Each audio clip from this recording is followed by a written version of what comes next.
Bom dia, meninos. Bom dia, primeiro ano. Eu espero que todos vocês estejam muito bem, que vocês tenham passado as férias bem. E estamos aqui novamente para iniciar nossos estudos, continuar nas aulas à distância. Espero que com o mesmo empenho que vocês tiveram no primeiro semestre. Então, para a gente começar as nossas aulas de biologia hoje, a gente vai falar um pouquinho, fazer uma revisão, tá? Mamão com açúcar, super tranquilinho. Eu só quero que vocês prestem atenção e depois vocês vão responder umas atividades para a gente fixar tudo aquilo que a gente falou, tá bom?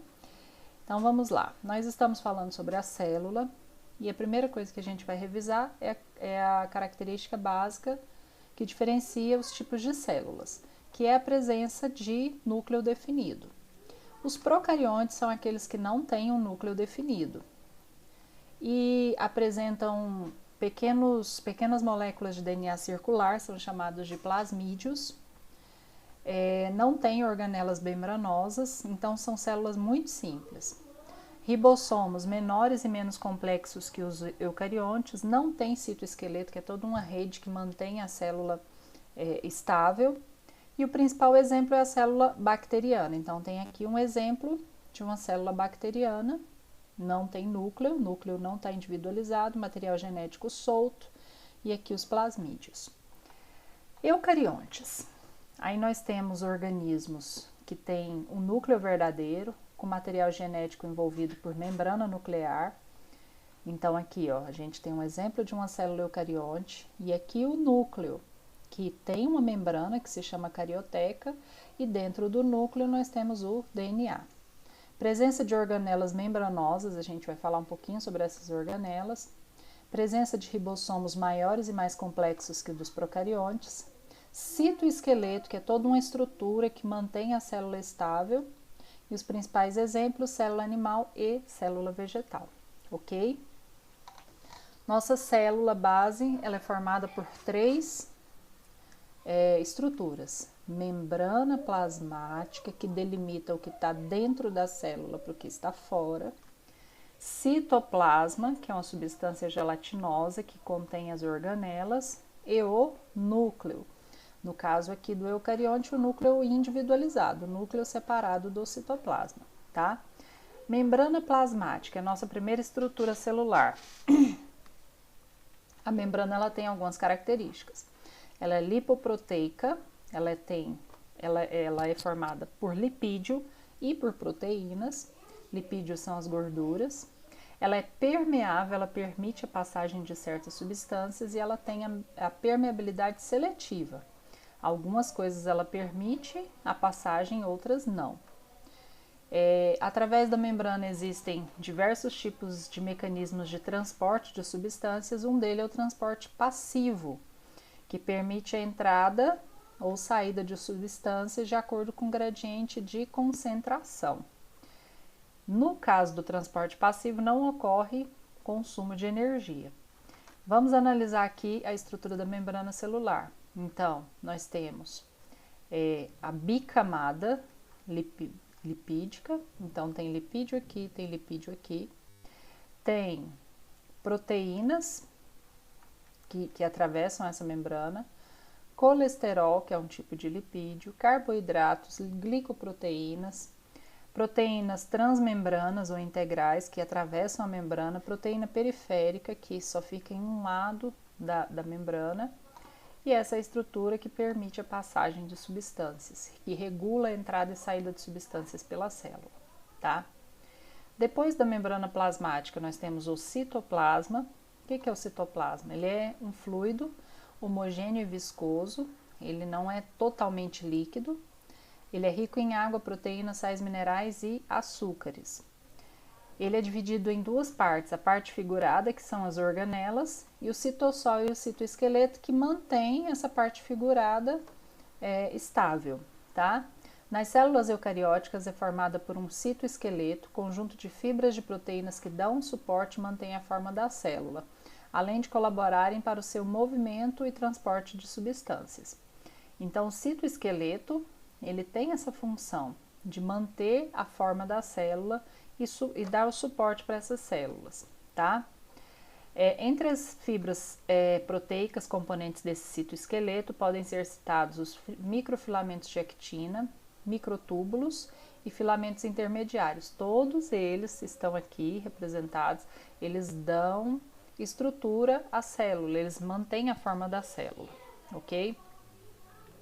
Dentro das organelas de um citoplasma, nós temos algumas organelas, cada uma delas tem uma função específica e essencial para o funcionamento dessa célula. Os centríolos, eles atuam na orientação da divisão celular. Então, através dos centríolos, quando a célula entra em mitose, eles vão orientar a forma como essa célula vai se dividir e também estão relacionados com a formação de estruturas locomotoras, cílios e flagelos.